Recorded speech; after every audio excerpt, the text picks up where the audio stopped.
Spoštovani njegova ekscelenca, ambasador Ukrajine v Republiki Sloveniji, gospod Petro Bešta, spoštovani soorganizatorji, cenjene gledalke oziroma obiskovalke, cenjeni obiskovalci.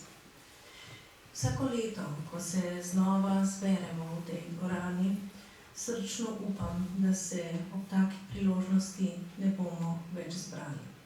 Da se ne bomo naslednje leto ponovno zbrali z namenom, da se poklonimo spominu na številnim žrtvam ruske agresije na Ukrajino, ki traja že dolgo, neskončno dolgo in predolgo. Naše srečanje, naš spomin je osredotočen na to, da skušamo poudariti, kako z besedo, kako z zdravim razumom, kako z mislijo, kako s srčnostjo povedati ukrajinskemu narodu, da ima pravico biti suveren narod na svojem ozemlju, da ima pravico živeti vse svoje kulturno, politično in družbeno življenje. Vse premalo je takih glasov med nami, Slovenkami in Slovencem. Pa vendarle verjamem, da je vsak glas, ki je danes tukaj, ki bo danes tukaj v dvorani znova spregovoril, glas, ki pričuje, da mir, pravičnost in resnica slej ko prej zmagajo in bodo zmagali. Spoštovane, spoštovani, prosim, da se poklonimo vsem ukrajinskim žrtvam te nesmiselne vojne z minuto molka.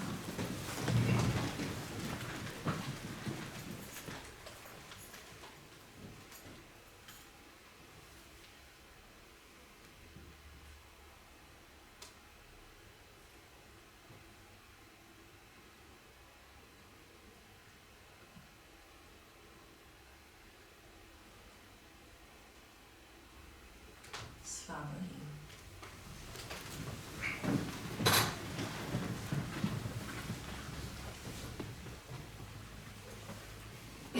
Današnji dogodek soorganizirajo Slovensko-ukrajinsko kulturno in akademsko društvo Slava, Slovenska matica, Društvo slovenskih književnih prevajalcev, Slovenski center PEN ter Vodnikova domačija in pisarna Ljubljane, Unescovega mesta literature. Dogodki posvečeni tej nesrečni vojni in grozoviti agresiji, ki se je zgodila pred 4 leti in ki vstopa v 5. leto nesmisla, so letos posvečeni, razdeljeni na več lokacij in posvečeni različnim tematikam. Danes bomo na Slovenski matici predstavili predavanje oziroma pogled profesorja dr. Aleša Mavra, našega uglednega člana, tudi člana zgodovinskega odseka Slovenske matice, z naslovom Pogled na Ukrajino ob žalostni obletnici. Ob tem pa vabim predstavnika Slovensko-ukrajinskega kulturnega in akademskega društva Slava, da predstavi današnjega predavatelja in tudi predavatelja na oder.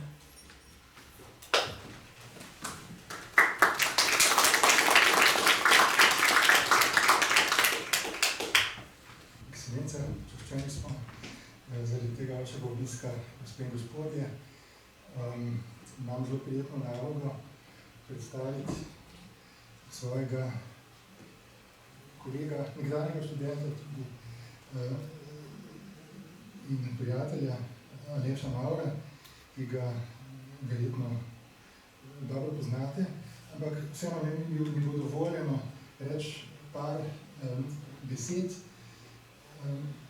Aleš Mavr je trenutno profesor za zgodovino starega veka na Filozofski fakulteti Univerze v Mariboru, ampak benem vsestransko dejaven intelektualec.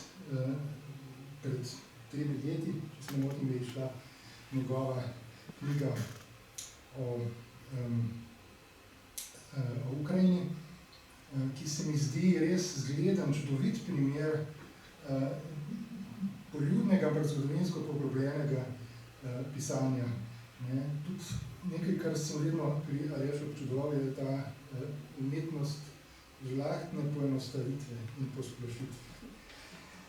Ampak to mislim popolnoma resno, ker mu ta talent v veliki meri tudi zavidam. Zdaj, ko sem gledal po spletu, da bi našel še kakšen podatek, sem videl, da je tam Aleš predstavljen včasih na prvem mestu kot politični analitik.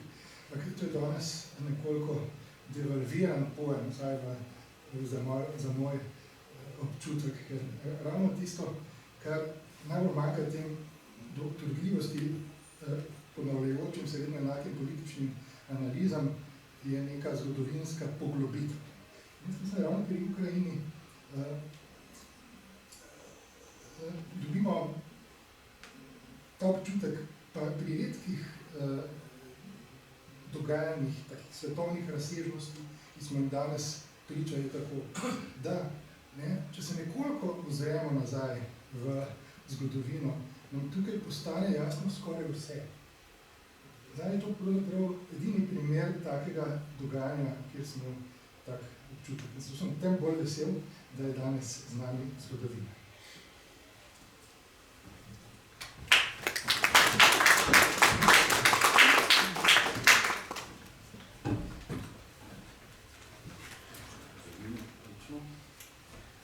Lepo pozdravljeni.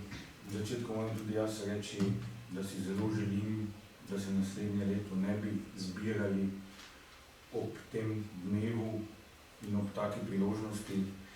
In seveda se spominjam tudi pogovora z Markom, ko smo se pogovarjali v organizaciji tega dogodka in je izrazil neko skepso, ali je res smiselno, da tukaj na toplem, na Slovenski matici modrujemo, medtem ko ljudje v Kijevu, v Harkivu in drugih ukrajinskih mestih dobesedno zmrzujejo.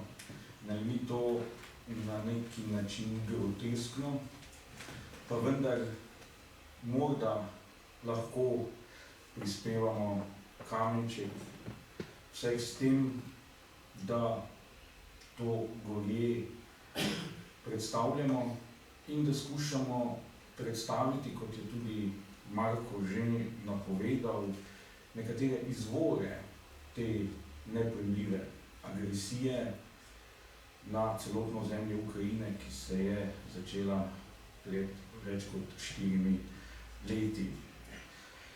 V današnjem predavanju ali pa bolj moderovanju se bom, glede na to, da sem o tej temi skoraj vse, kar sem vedel, povedal že v svoji knjigi, osredotočil zlasti na 2 poudarka. Prvi poudarek bi bil slovenske zagate z Ukrajino in Ukrajinci, ker se mi je kot Slovencu vedno, odkar sem se srečal z Ukrajino, srečal sem se pa z njo prvič ob jedrski nesreči v Černobilu, oziroma Černobilu leta 1986, ko je moja mama zaprepadena prinesla atlas sveta in smo ugotovili, da Kijev sploh ni tako zelo daleč, kot smo prej mislili. In potem ob osamosvajanju Ukrajine. In se mi je vedno zdelo nepojmljivo, tako da veliko Slovenk in Slovencev, možno ne bi rekel, da večina, ampak vendarle znatni delež, ne dojema izjemne podobnosti v zgodovinski izkušnji Slovencev in Ukrajincev oziroma slovenskih in ukrajinskih zgodovinskih dežel. Teh podobnosti v resnici kar mrgoli. Prva je že ta, da sta obe državi se vpisali dokončno na svetovni zemljevid istega leta, samo 2 meseca narazen, leta 1991. Potem nas druži izkušnja zgodovinske razdeljenosti med več držav, ki je sicer v ukrajinskem primeru izrazitejša in je trajala dalj časa, ampak vendarle je bila v obeh primerih, zlasti po prvi svetovni vojni, izjemno izrazita. In seveda je bila usoda tako Ukrajincev kot Slovencev v različnih državnih tvorbah izjemno različna. Potem je tu izkušnja druge svetovne vojne, ki za obe okolji pomeni izjemno breme še danes in ki je v obeh okoljih tudi privedla do deljenega zgodovinskega spomina. Morda s to razliko, da je bil ta zgodovinsko deljeni spomin razdeljen v Ukrajini tudi regionalno, da pa je ravno rusko vlomastenje po državi leta 2014 naprej tu uvedlo precejšnje spremembe. Nazadnje je pa treba izpostaviti tudi, da se nam danes sicer zdi usoda ukrajinske kulture in političnega življenja Ukrajincev tako rekoč do državne osamosvojitve nekoliko odmaknjena, vendar nam ni treba iti daleč, da na čisto podoben pojav naletimo tudi v slovenskem etničnem prostoru in sicer zlasti med Slovenci na Koroškem, pa tudi še v hujši obliki med Slovenci v Porabju in v določene mere tudi med Slovenci v Italiji. In tukaj je treba reči, da je večina Ukrajincev živela v podobnih razmerah do državne osamosvojitve, kot živijo danes in so živeli v preteklosti Slovenci na Koroškem. Kar pomeni, da je v javnem prostoru izjemno težko uveljaviti slovenščino, zlasti ko gre za šolski in politični prostor, in to isto stvar je velika večina Ukrajincev doživljala praktično leta 1991 na večini ukrajinskega ozemlja. Da bi bila ta vzporednica še bolj izrazita, se je tisti odločilni proces začenjal odvijati skoraj sočasno. Sicer leta 1958 je bila na avstrijskem Koroškem razveljavljena ureditev šolskega pouka, ki je veljala v leta 1945, namreč obvezno dvojezično šolstvo na naselitvenem območju Slovencev. In v šolskem letu 1958-59 so v Sovjetski zvezi ukinili prejšnje določilo, da naj poteka šolski pouk v maternem jeziku učencev.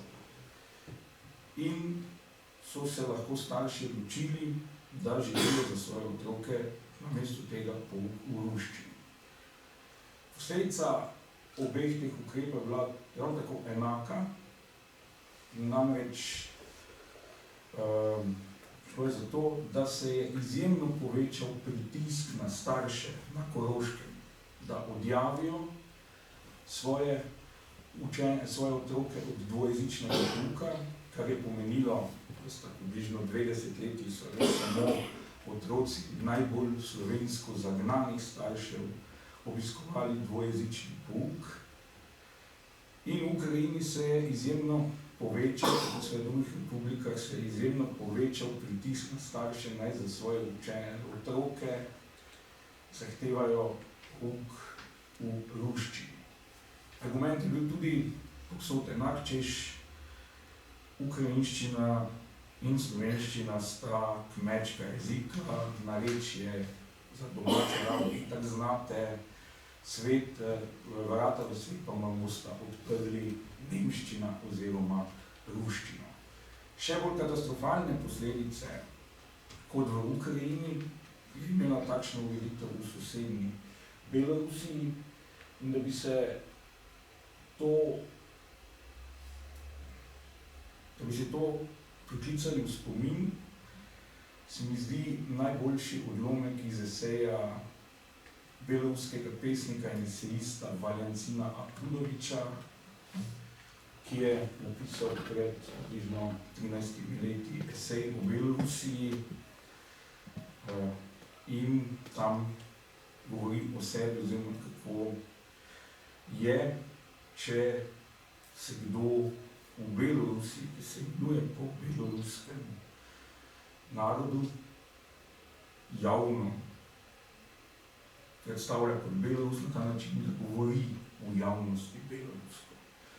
Da vidimo, v Belorusiji pomeni torej biti Belorus, da odstopaš od norme in da si, če to hočeš ali ne, z nekaterim misionar nove vere, za druge nevaren tujec in za vse ostale smešen norec.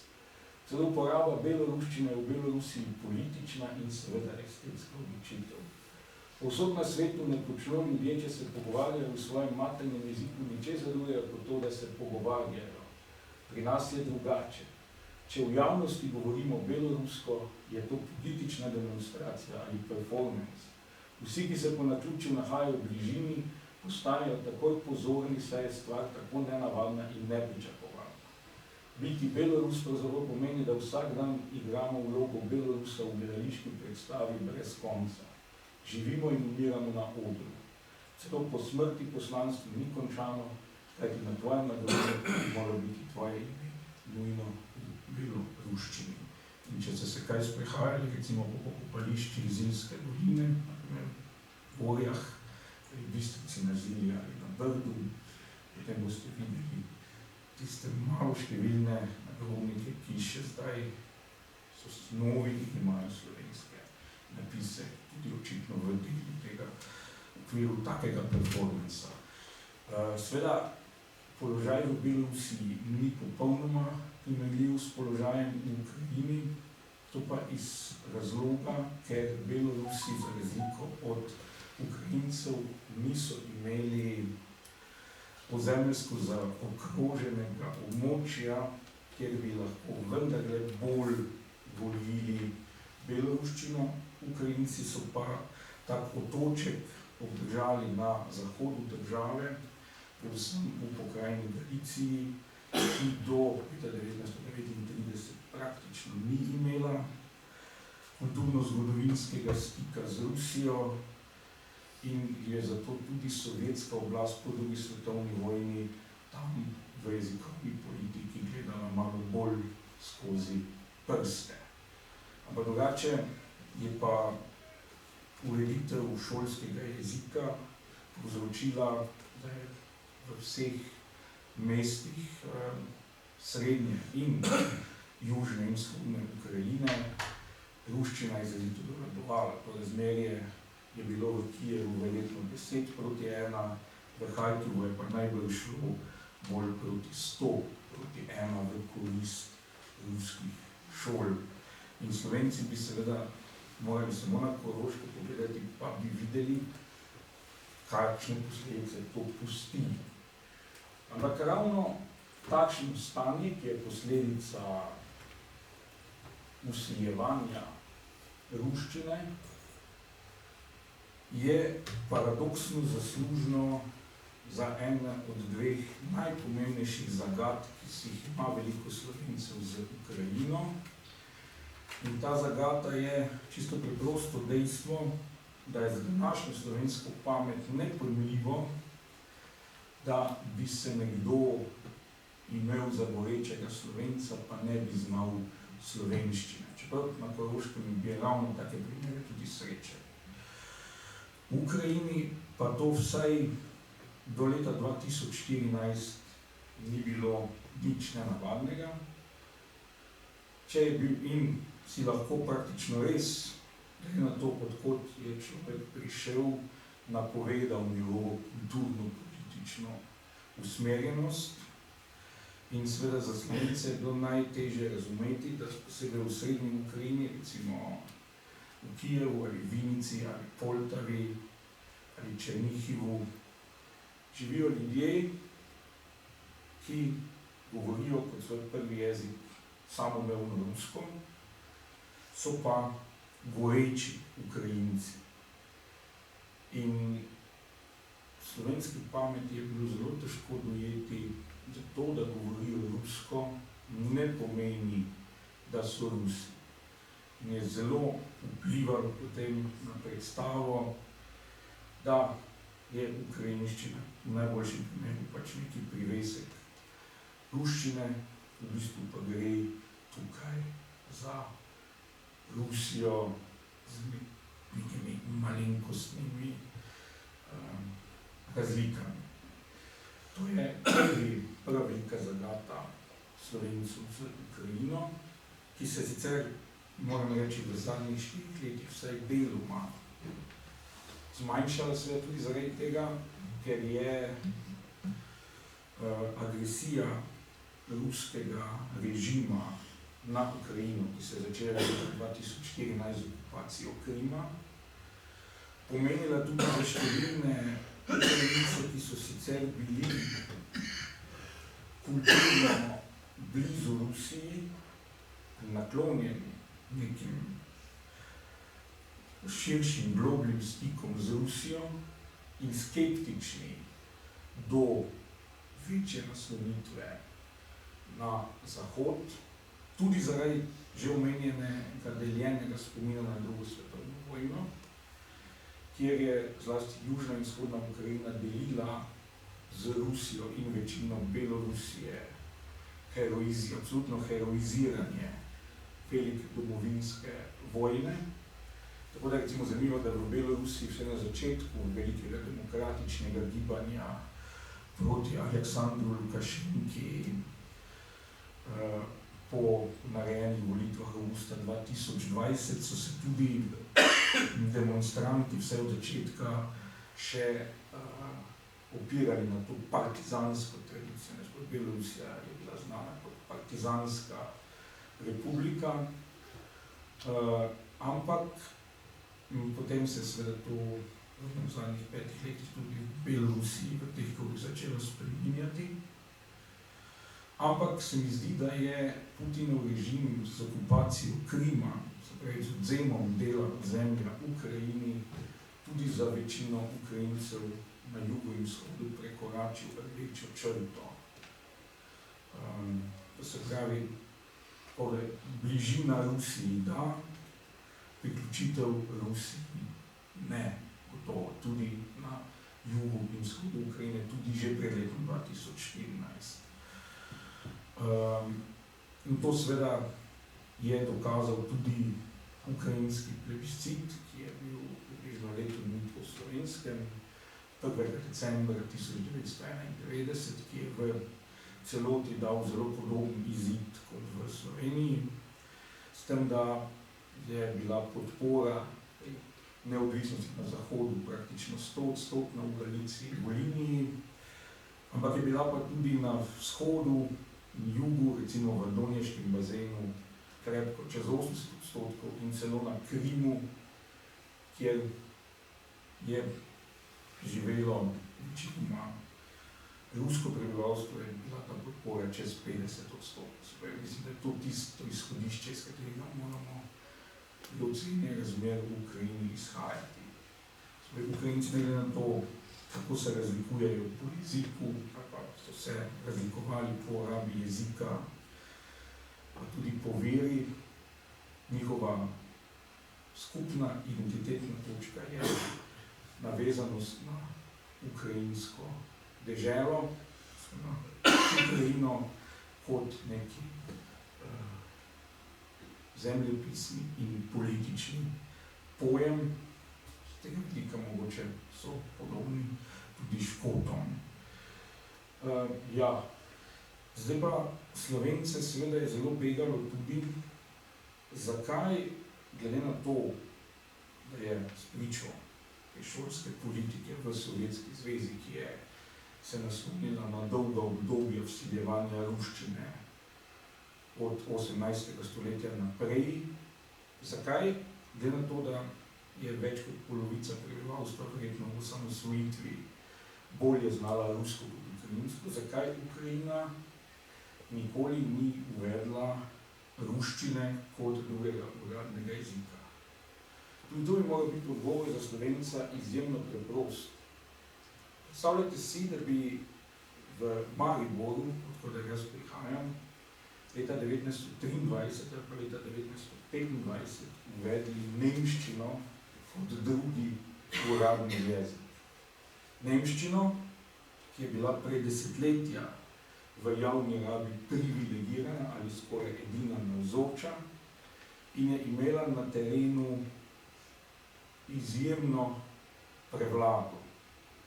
To bi za manjšo, slabše uveljavljeno slovenščino pomenilo smrtno obsodbo leta 1923. Ker bi ljudje, tisti, ki so bili, recimo slovenskega maternega jezika, spet preklopili nazaj na nemščino. In to bi se seveda zgodilo tudi v Ukrajini, če bi se odločila leta 1991, pa kdaj pozneje, da da ruščini status drugega uradnega jezika. Da bi bilo res tako, dokazuje spet primer sosednje Belorusije, kjer se je to zgodilo. Tudi Belorusija je leta 1990 kot edini uradni jezik uvedla beloruščino, kar je bilo v Belorusiji še težje zaradi tega, ker realno znanje beloruščine na terenu bo še veliko manjše kot znanje ukrajinščine v Ukrajini. Ampak potem, ko je Aleksandr Lukašenka postal leta 1994 predsednik Belorusije, je že manj kot leto dni po prisegi izvedel referendum, kjer so med drugim ljudi vprašali tudi, ali so za uvedbo ruščine kot drugega uradnega jezika. Zdaj treba povedati, da čeprav smo leta 2020 smo nekje ta referendum šteli za relativno pošten, glede na prakse tega režima je treba zelo dvomiti v rezultat tega referenduma, ki je govoril o 87% podpori temu ukrepu, ampak zdi se, da je pa takrat obstajalo neko soglasje, naj ruščina postane drugi uradni jezik. Rezultat tega je še posebej zaradi tega, ker dvojezičnost v Belorusiji interpretirajo tako, da je dovolj, da je uradni dokument v enem od obeh uradnih jezikov, se pravi, ni treba, da je po obeh.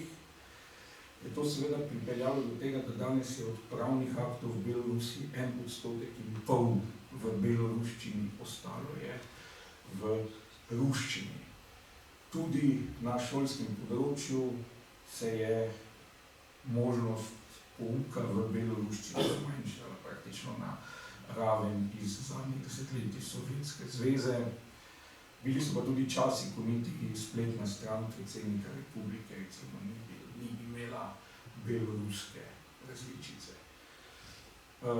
Se pravi, to bi se zgodilo tudi v velikem delu Ukrajine, če bi Ukrajina uveljavila ukrajinščino kot drugi uradni jezik, ruščino, pardon. Ampak to seveda je vedno bila neka točka, na katero se je tudi v Sloveniji lahko naslonila ruska propaganda, ki je prikazovala, kako je ruščina v Ukrajini preganjala. Čeprav je še leta 2014, ko smo prvič tam v Kijevu, vsaj na medijskem področju, je bila prevlada ruščine še vedno zelo velika, če si recimo kupiti časopise na kiosku, je velika večina ponudbe bila v ruščini, to je pa celo v Lvivu bilo še vedno v veliki meri, je bilo dostopno ogromno ruskih medijev. Tako da o kakem preganjanju seveda ni govora. Je pa res, da se zdi, da se je pa po letu 2022, deloma že po letu 2014, ko je bila prekoračena ta rdeča črta, da se je ta odnos spremenil in da ljudje preklapljajo iz ruščine na ukrajinščino. Recimo eno od uglednih Ukrajincev v Sloveniji, Johan Gorešnik je nekoč dejal, prihaja iz Harkiva, ki je bil samoumevni jezik komunikacije ruščina, da je Rusija skupaj z njegovo vino zbombardirala tudi njegov materni jezik. Ker je to seveda zapostavil jezik sovražnika. In pravzaprav se je enako zgodilo tudi v slovenskem odnosu do nemščine, po mojem mnenju nič prej kot pa z drugo svetovno vojno, ko je potem tudi se enostavno ta odnos do nemškega jezika se zaradi vojnega nasilja spremenil. Naslednja velika zagata, ki spremlja Slovence pri soočanju z Ukrajino, pa je tisto, kar je izrazil že duhovnik in politik Božidar Rajić v drugi polovici 19. stoletja.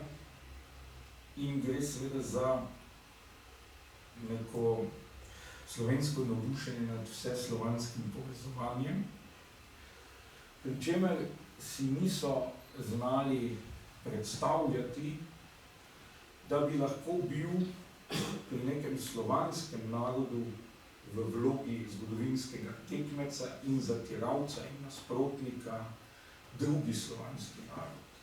Slovenska izkušnja je, da so naši poglavitni zgodovinski tekmeci Nemci in Italijani, na zelo majhnem delu zemlje tudi Mačari, ampak to so vse ne Slovani.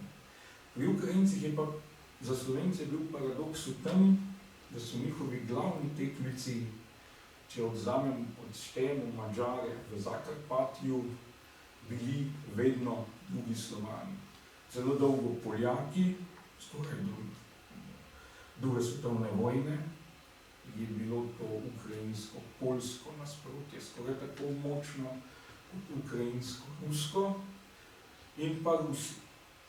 In zdaj za nekega Slovenca, kot je bil Rajić, ki je hrepenel po povezovanju Slovanov, je bilo to seveda neko stanje, ki si ga ni znal predstavljati. Kaj recimo piše leta 1869, Poljaki, bodite prvič praviščeni Rusinom, kar je takratni izraz za Ukrajince v Galiciji, ne mrzite na Ruse, ki so Slovani. In gotovo se v kratkem se pri njih porodi in prisveti denica svobode. In zdaj pa potem najbolj utopični del, je li Poljak ruski ali Rus poljski, živelj sprejme, ni izguba za vse slovanstvo. Njegov recept je bil, Poljaki, vi se nič ne sekirajte, tudi če vam Rusi vsilijo ruščino in mogoče še pravoslavje, vi boste še naprej Slovani, vse bo kul. Seveda je to utopično v primeru rusko-poljskega odnosa, enako utopično je bilo pa tudi v okviru rusko-ukrajinskega odnosa, čeprav je treba reči, da je verjetno zelo veliko Slovencev ni moglo razumeti tega, kako zdaj, da hočejo Ukrajinci s tako silo obdržati svojo posebnost, če pa je ukrajinščina tako podobna ruščini, potem že ne morejo biti Rusi za njih v isti vlogi, kot so bili za Slovence. Nemci, ampak točno tako je. Če potegnemo sporednico, je ta odnos, poljsko-ukrajinski odnos zelo dolgo časa in pa rusko-ukrajinski odnos do danes je tak, kot je bil nemško-slovenski odnos, recimo na Štajerskem do konca druge svetovne vojne.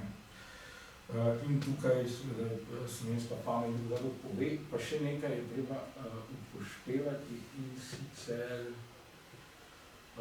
da se razlikuje ta, kljub vsem podobnostim, ki sem jih naštel, slovenska in ukrajinska izkušnja na neki pomembni točki, sicer tu pa gre za razmerje med gradnjo kulturne infrastrukture in državnost.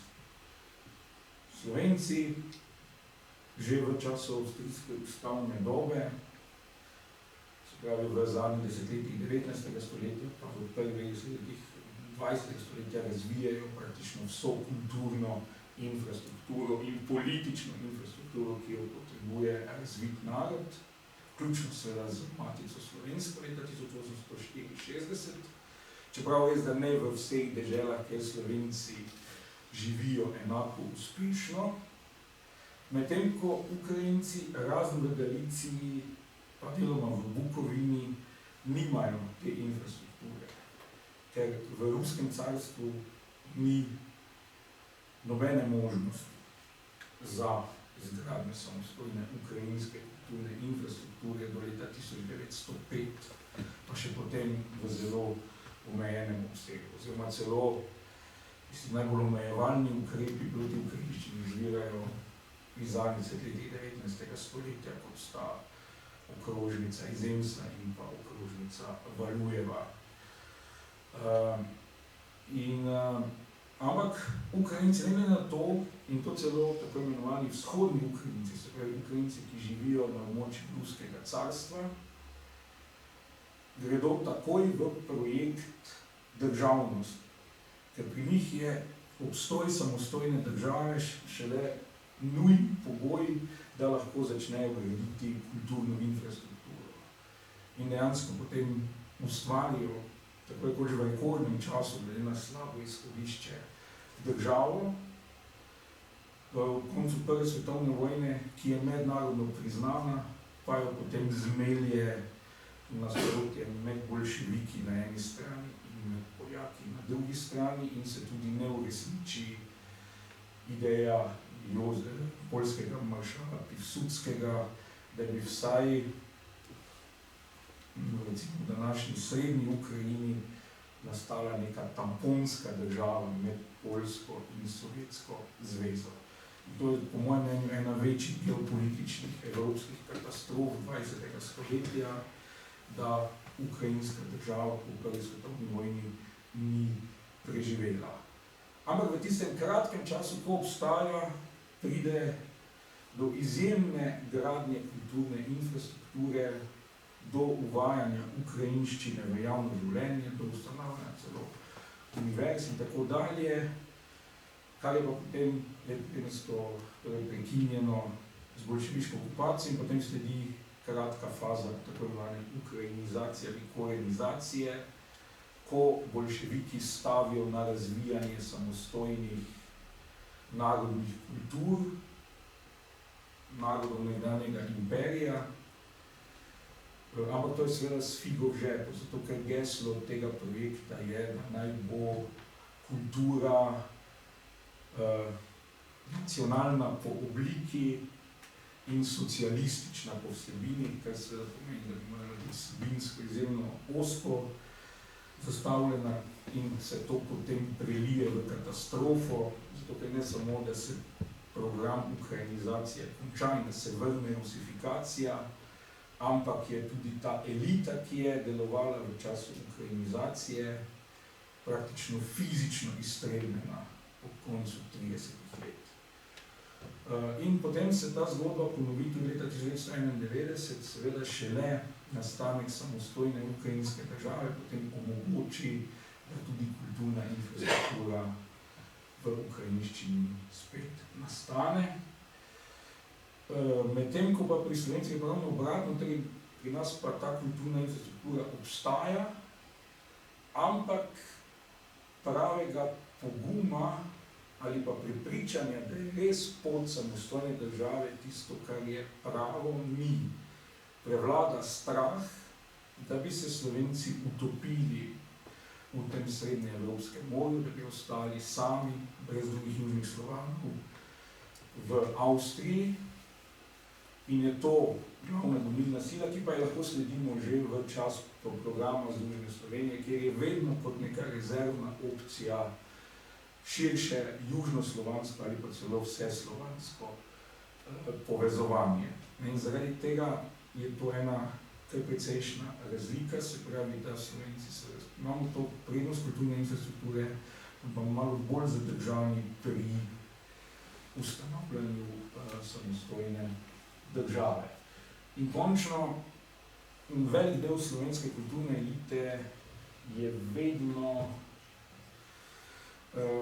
mučilo idealiziranje vloge Rusije v svetu, v Evropi in med Slovani.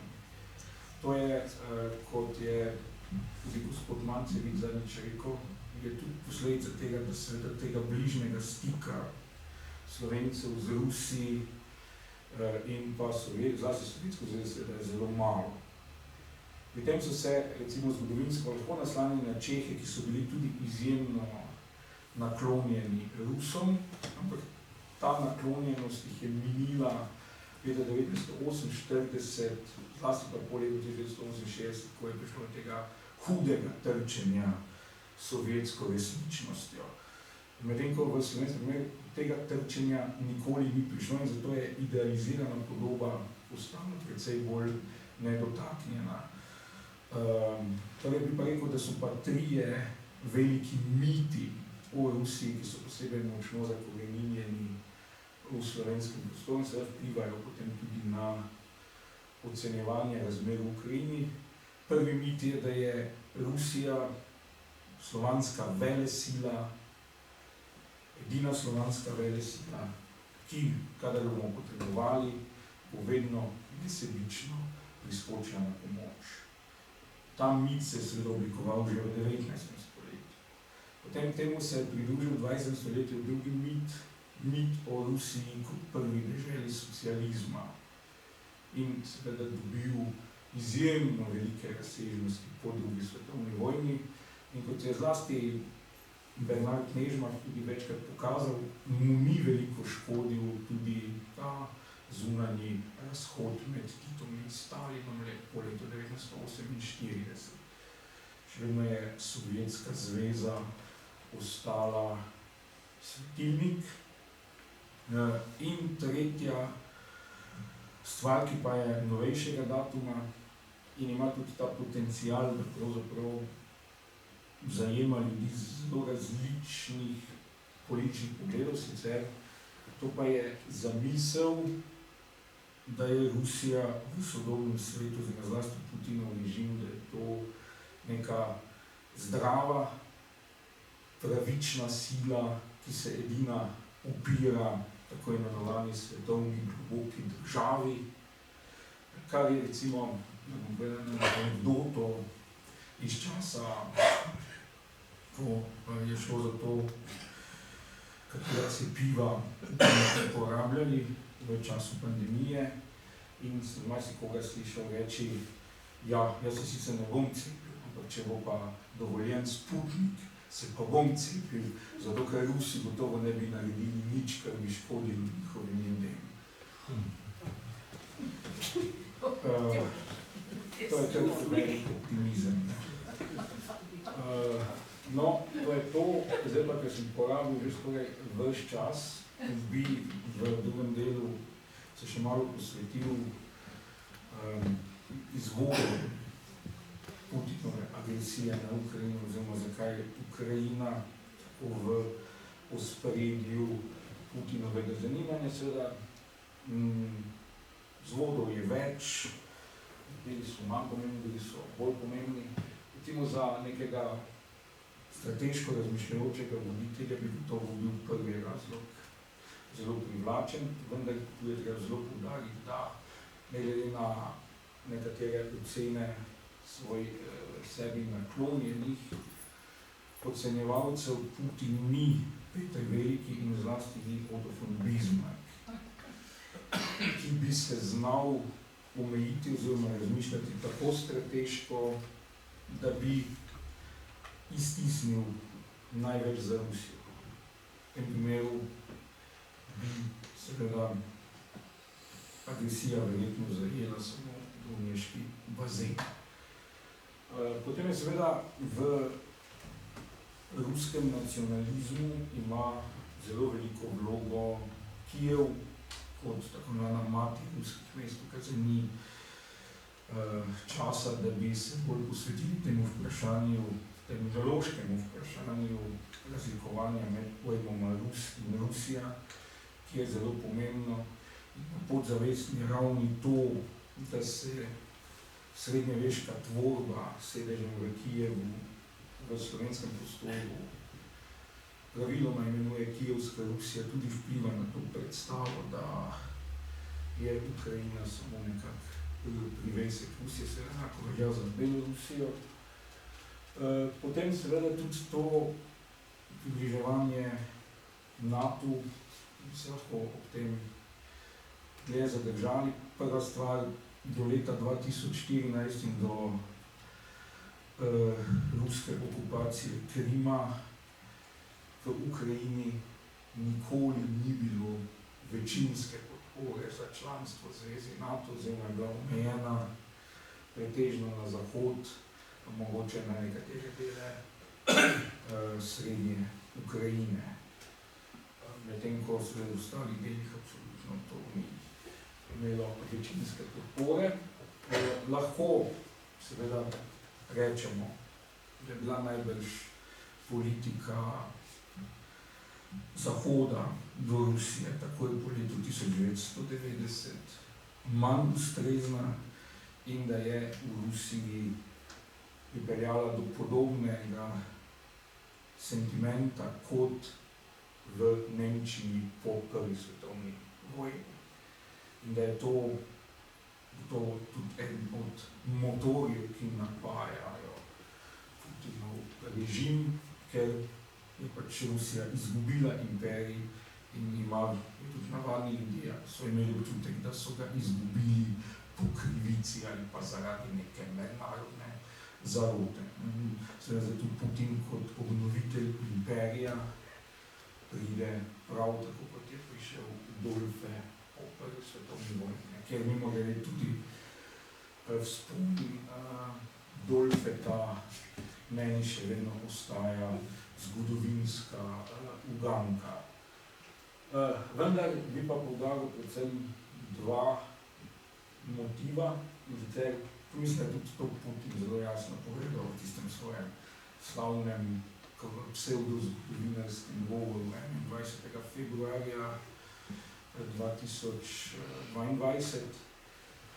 Njegovo mnenje je, da je bila Sovjetska zveza zapravljena v trenutku nepazljivosti in zaradi Gorbačovove šibkosti, in njegova temeljna misija je vzpostaviti spet to Sovjetsko zvezo. To je treba zlasti upoštevati takrat, kadar bo kdo rekel, da bi se Rusija zadovoljila z doneškim bazenom.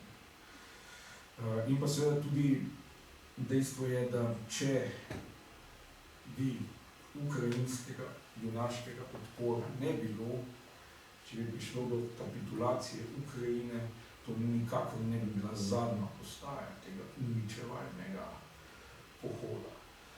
Potem seveda Putin popravlja tudi svoje lastne napake, kajti mi lahko rečemo, da je bil Putin v Ukrajini tam do leta 2004 sorazmerno priljubljen. Predvsem so Ukrajinci menili, da je on uspel v Rusiji rešiti problem oligarhov, ki ga pač Ukrajina ni rešila. Ampak leta 2004 se je spet v drži nekoga, ki gotovo ni Otto von Bismarck, 100% postavil na stran enega kandidata na predsedniških volitvah, to je bil Viktor Janukovič, ki je imel večino svoje podpore na vzhodu in jugu Ukrajine in pa na Krimu.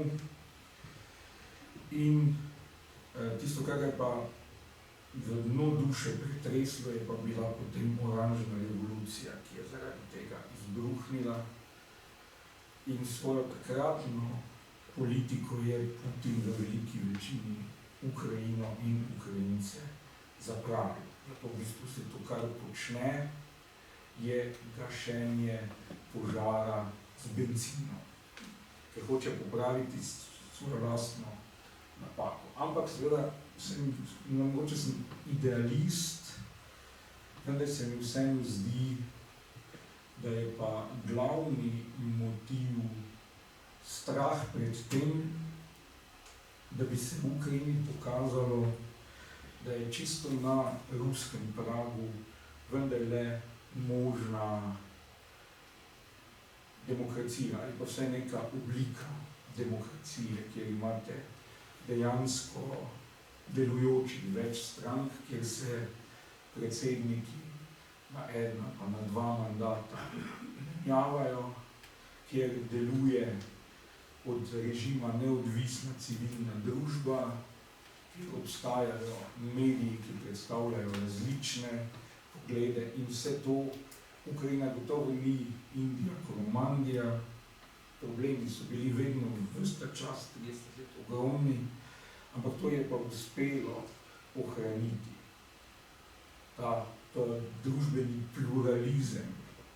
In se mi, da je ta strah in še to, ta družbeni pluralizem se je vsaj do leta 2014, če ne leta 2022 v veliki meri odvijal v ruskem jeziku.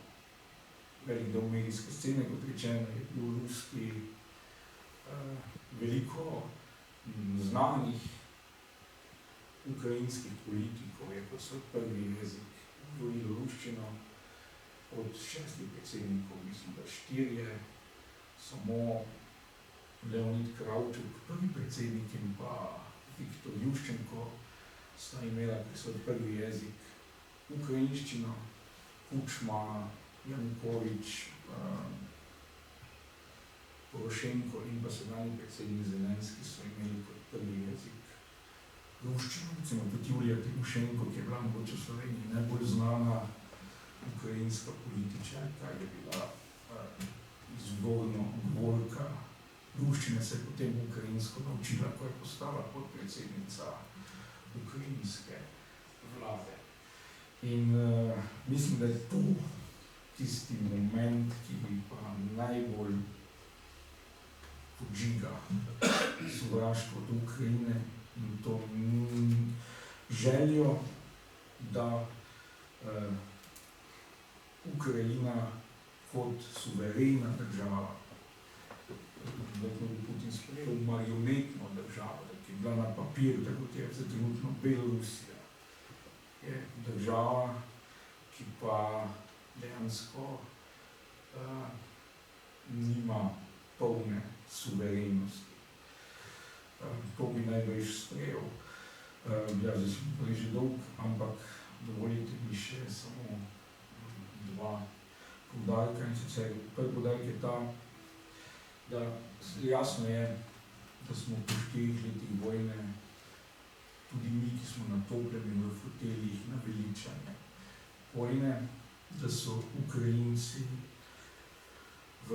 pogosto v izjemno obupnem položaju, zlasti zaradi tega, ker je bila letos zima prava vzhodnoevropska, da iščejo vsak plamenček upanja, da se bo ta morija končala, ampak kljub temu se mi zdi, da je naivno pričakovati, da to, kar ponavadi beremo v bombastičnih naslovih, v medijih, kako se je nekje v Dohi ali pa v Ženevi dosegel preboj in kako je vse odvisno od tega, da Ukrajinci pristanejo na odstop Doneškega bazena.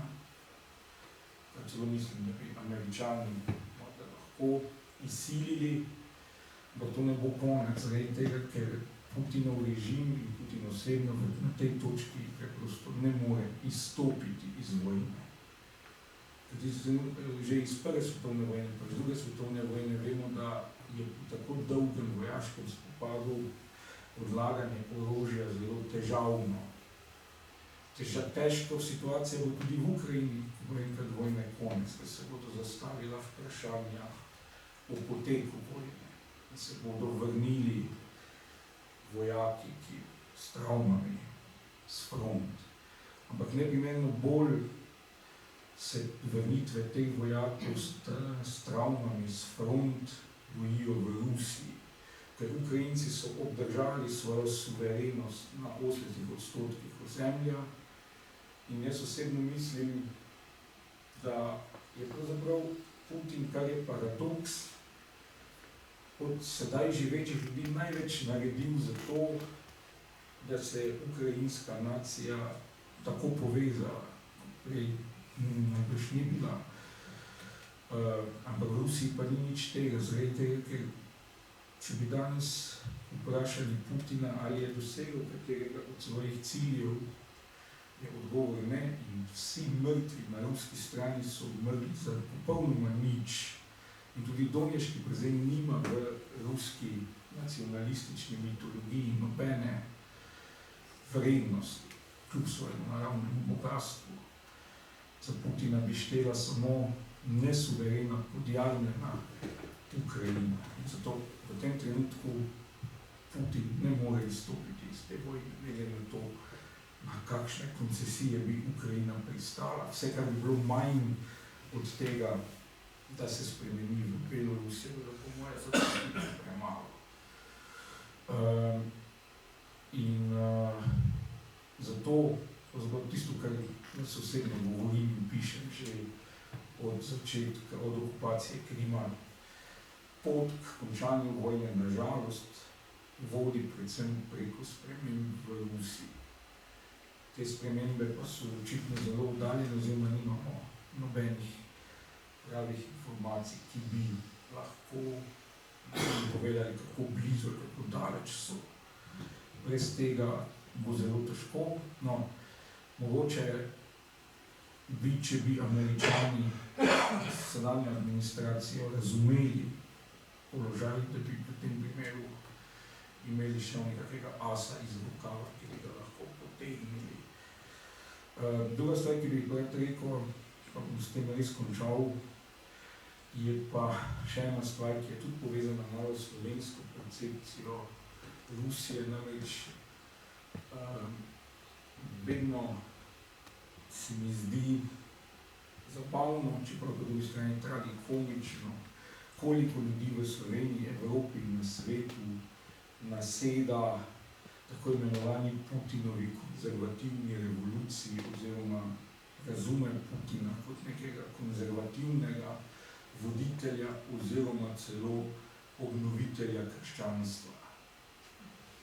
Mislim, to se mi zdi pa res stvar osnovne matematike, ki jo je mogoče izraziti čisto matematično, glede na ekipo, ki je tudi okoli Putina, en KGB-jevec plus en KGB-jevec plus en KGB-jevec, rezultat nikoli ne bo 3 kristjani. In seveda ob tem se vedno spomnim na briljantno novelo jugoslovanskega srbskega pisatelja Danila Kiša, ki je v 70 letih napisal novelo Mehanični levi, kjer je tudi šlo za to zahodno nerazumevanje razmer v Sovjetski zvezi in opisuje, kako je v Kijev prišel takrat vodilni francoski levosredinski politik Edouard Herriot, ki bil tisti, ki je privečeval Evropejce na njih holodomora, ampak tu gre pa za to, da mu hočejo Sovjeti pokazati, da v Ukrajini in v Sovjetski zvezi ni preganjanja duhovščine. Imajo sicer manjšo težavo, zato ker je cerkev Svete Sofije v Kijevu spremenjena v pivovarno, ampak potem zelo na hitro pivovarniške stroje odstranijo iz cerkve in angažirajo nekega partijskega funkcionarja, da nastopi v vlogi popa.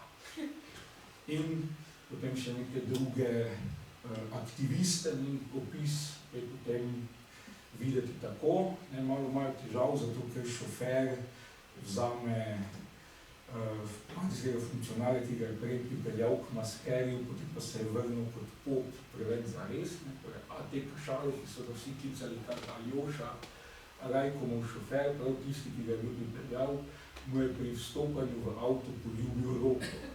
To je bila nekakšna generalka, piše Čidivsnika, to je ta partijski funkcionar, Veliko truda in časa bo še treba dodajati čeljustnikov, ne brez grenkobe in samoljubnosti, preden bomo iz mužiške ruske duše izkorenili sledove temne preteklosti in stoletne zaostalosti. No in potem pa uspešno izvedejo obred, pri katerem sodeluje vsega skupaj, kot vidimo, kakšnih 60 vernikov, in vsi so partijski funkcionarji, mladinci, mladinke, ženami. No, vmes se pa najde,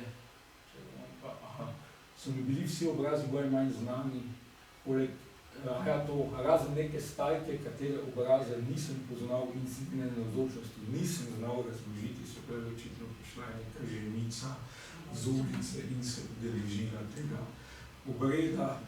Erjo je prišel za 2 minuti, videl, da je z versko svobodo v Sovjetski zvezi vse v redu in zadovoljno odšel, prepričan, da gre za laži ruske emigracije, češ kako v Sovjetski zvezi preganjajo duhov. Hvala lepa.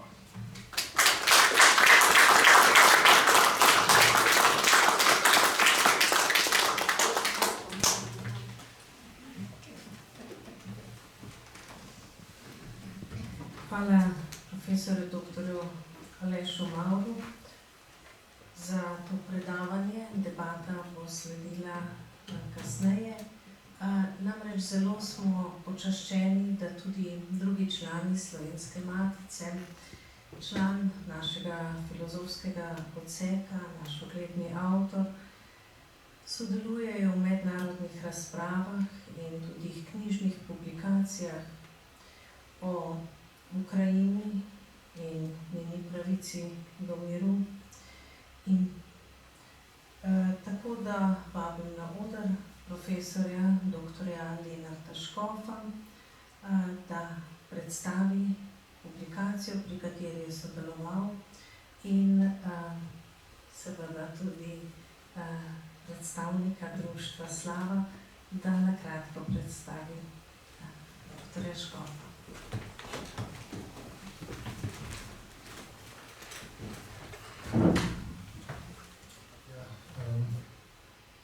Ko smo mi pred več kot 2 letoma to društvo ustanavljali, smo imeli tam zelo optimističen spisek vseh možnih dejavnosti in smo seveda, med njimi ni bilo prirejanja spominskih dogodkov, žal se to dogaja iz leta v leto, ampak vseeno nam uspeva vsako leto nekaj, kar smo si že zastavili, narediti vsakič pregled pomembnih knjig, publikacij, ki so šle v zadnjem obdobju, v prejšnjih 2 letih jih je bilo več.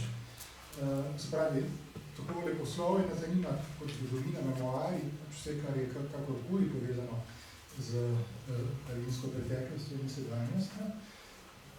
Letos imamo pa knjigo, ki je nedavno izšla, gre za zbornik razprav z mogoče enigmatičnim naslovom skoraj, ampak bomo malo videli, zakaj gre.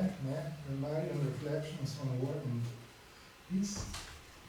Lenart Škof je profesor in raziskovalec na znanstvenem raziskovalnem središču Univerze v Kopru.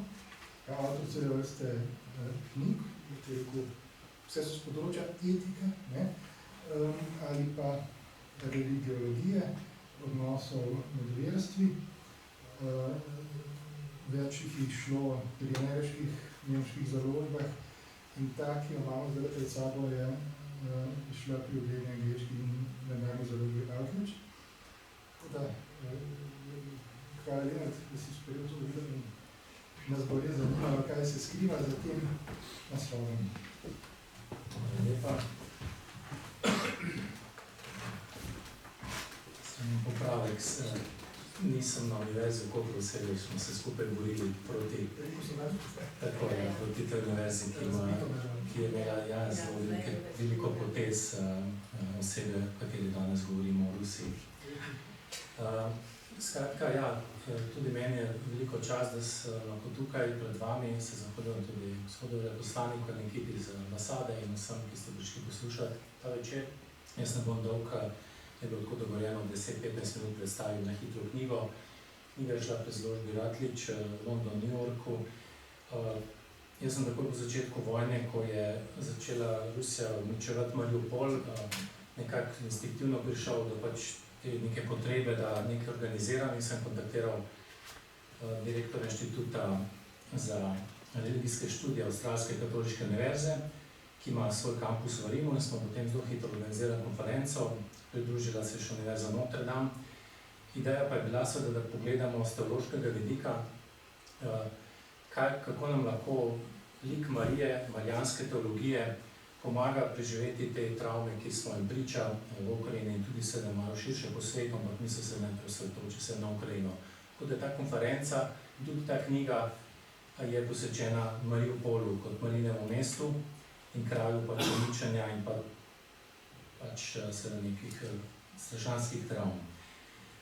Na sami konferenci so bili še nekateri drugi prispevki, recimo ukvarjali smo se tudi z idejo ruskega mira, ki ga poznate, je ravno kolega Mavr naredil navezavo v koncu predavanja, kako se nas zdi nemogoče, pa vendar vemo, da to ni nič takega, danes v našem svetu, da nek patriarh, kot je torej Kiril Kundjajev, blagoslovi vojno in v bistvu upraviči s principom pravične vojne, kar je seveda absurd. Pravična vojna je po definiciji ponavadi obrambna vojna, recimo pravično je, če branim svoje sinove, recimo, če so napadeni, pa lahko uporabim nasilje, gotovo pa ni pravična vojna, ko torej zagrešiš agresijo. Tako da to je seveda nedoumljivo, po drugi strani pa tudi razumljivo, ampak tega se danes ne bomo lotevali. Torej, glavni, še toliko naj povem, predgovor knjigi so napisali Peter Howard, torej že imenovani predstojnik Inštituta za religijske študije, bivši Avstralske katoliške univerze, potem gospod profesor Jurij Ščurko, ki je dekan Fakultete za filozofijo in teologijo na Ukrajinski katoliški univerzi v Lvivu, ter Aleš Mavr, ki je tukaj z nami. Na samem simpoziju pa moram reči, leta 2022 so nas počastili ambasadori ZDA, seveda Ukrajine, ZDA, Avstralije in Slovenije v Vatikanu, ki so prišli na ta simpozij in podprli ta dogodek. V tistem času sem pa tudi še za kontekst ogromno bral tudi Svetlano Aleksijevič, Nobelovo nagrajenko iz Belorusije iz leta 2015, ki je ogromno pisala o tem, da vojna ni stvar žensk, da vojna nima ženskega obraza, o tem imamo tudi slovensko knjigo, v slovenskem prevodu, in paradoksalno kaže prav te knjigi, ki je dejansko po mojem nujno branje za vsak, ki ga zanima vojna in mir, kako so se ruske, beloruske, ukrajinske ženske skupaj borile proti nacistom, kako so v bistvu izgubljale tam življenja v tisti drugi svetovni vojni. No, zdaj pa k knjigi. Torej, glavni motiv za nastanek te knjige je bil ponuditi nova in izvirna teološka razmišljanja o vojni skozi marijansko perspektivo. Ko se je vojna v Ukrajini začela z rusko invazijo v začetku leta 2022, smo kot teologi in kot ljudje, ki imajo podobne skrbi kot naši prijatelji v Ukrajini, takoj začutili skupno odgovornost za kakršnokoli podporo, ki bi jo lahko nudili tej situaciji. Kakšno tolažbo ali spoznanje lahko Marija ponudi tistim, ki trpijo in tistim, ki nemočno pričujejo takšnemu trpljenju.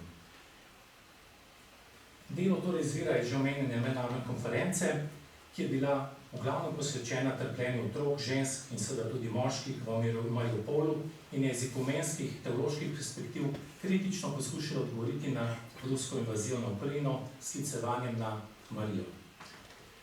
Mariupol, mesto Marije, ki ga je ruska vojska leta 2022 zasedla in uničila, postaja simbol vezi med človeštvom, ki ga prizadela vojna, in Devico Marijo. Cilj te knjige je predstaviti marijanski pristop k vojni in miru ter prispevati k najnovejšim teološkim razpravam o tej vojni in širše o sleherni vojni tega sveta. Inovativni poudarek knjige je v marijanskem pristopu, v katerem je torej Marija obravnavala s teološkega vidika ne le kot zaščitnica ženski miru, ampak tudi kot simbol za feministične, ekumenske, politične in aktivistične razmisleke in angažmaje.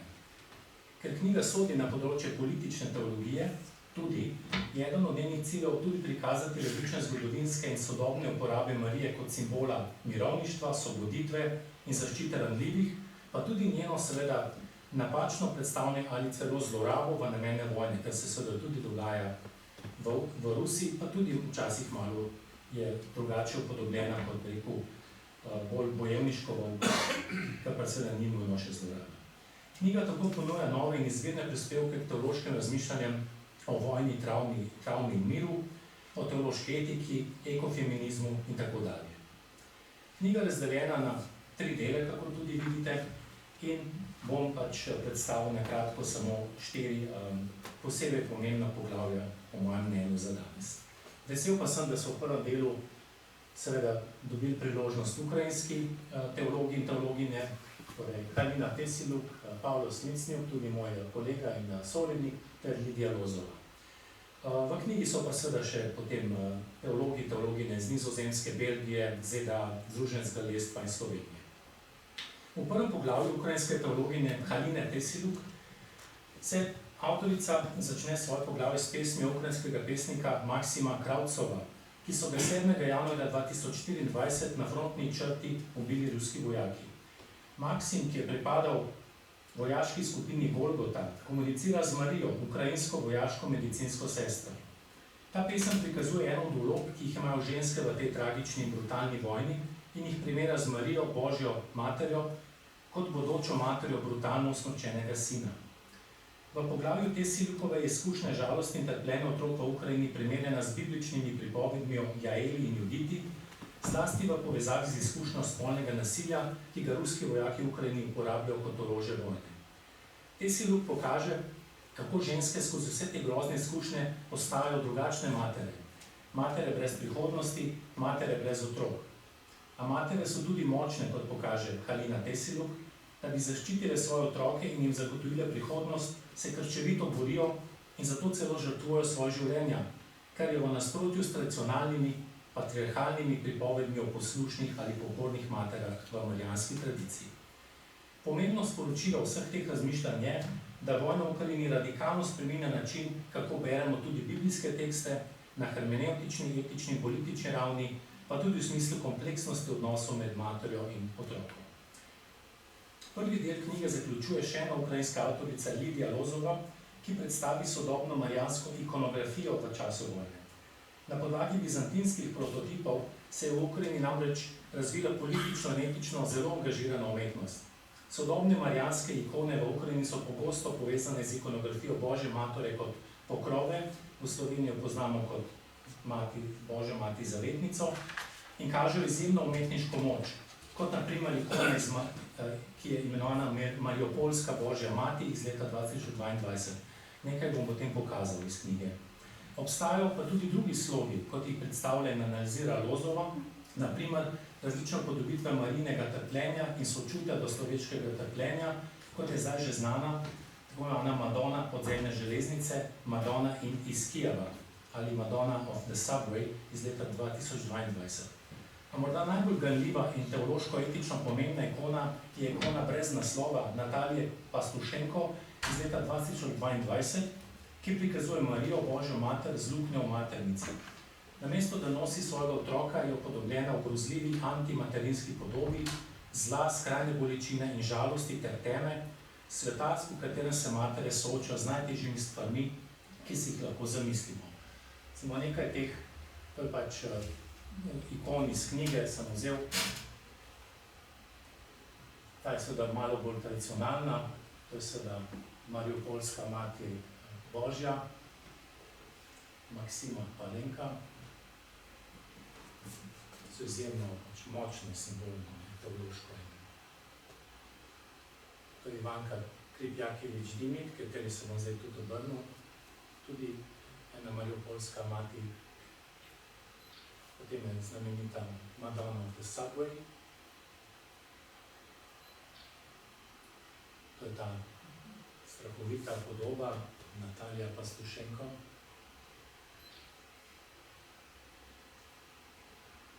In pa tudi, kot vidite, od Natalije Salo, Marine,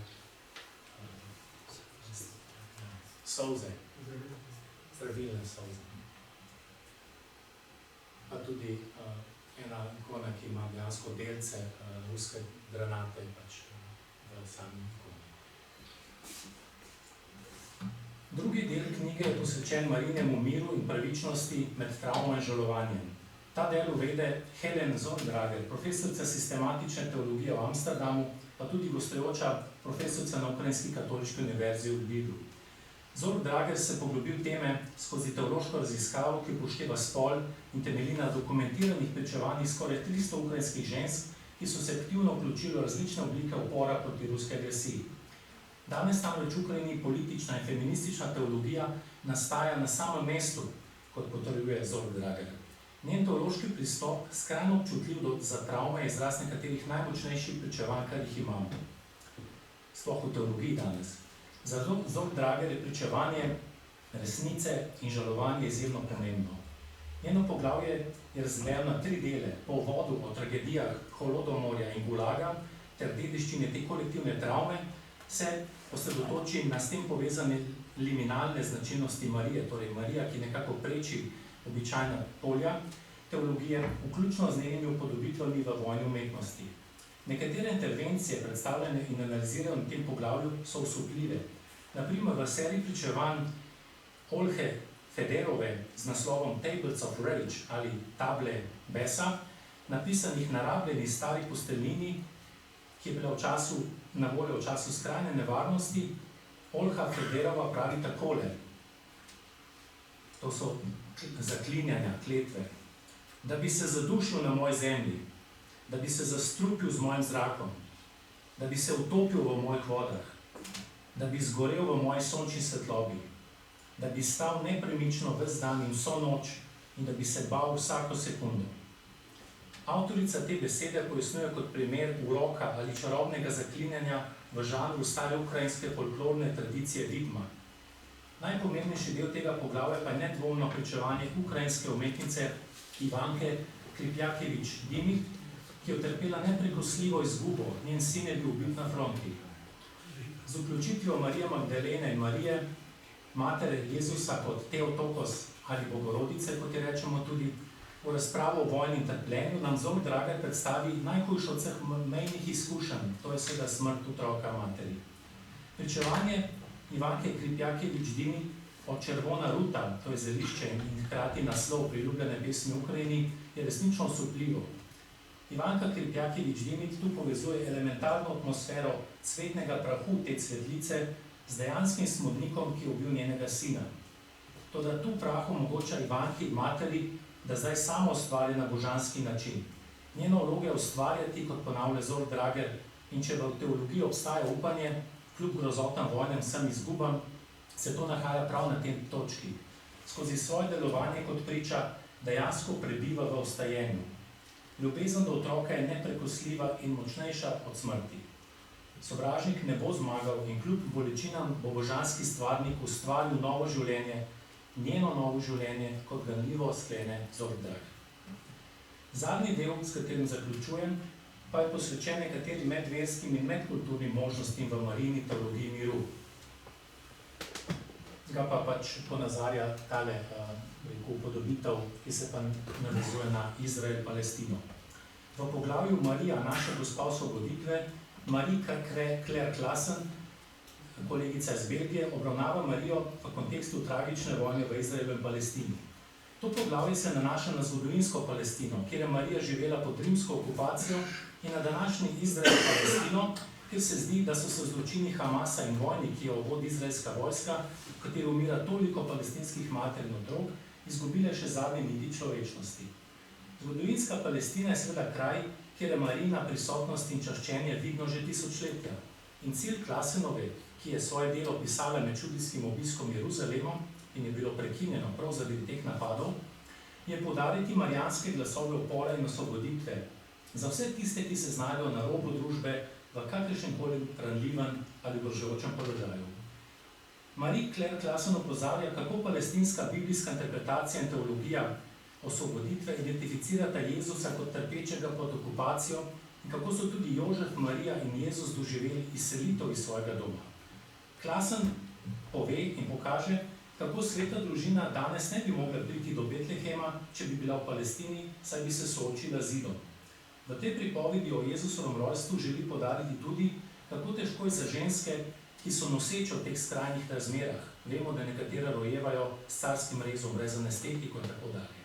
In kako so s tem dvakrat ogrožene, kot ženske in kot bodoče matere? Marija, ki je avtohtona prebivalka te dežele, je tako lahko najmočnejši simbol miru v današnji Palestini, kot tudi v Ukrajini. Poglavje se konča z baziliko Marijinega oslonjenja v Nazaretu, kjer je Marija iz Nazareta upodobljena poleg podobe Marije iz Ukrajine, sta skupaj eno k drugi. Te dve podobi skupaj z vsemi drugimi v baziliki naj bi služili kot opomin, da se mora delo za pravičnost razširiti daleč preko posameznih skupnosti, narodov in ljudstev ter postati skupna zaveza in naloga človeštva. Hvala.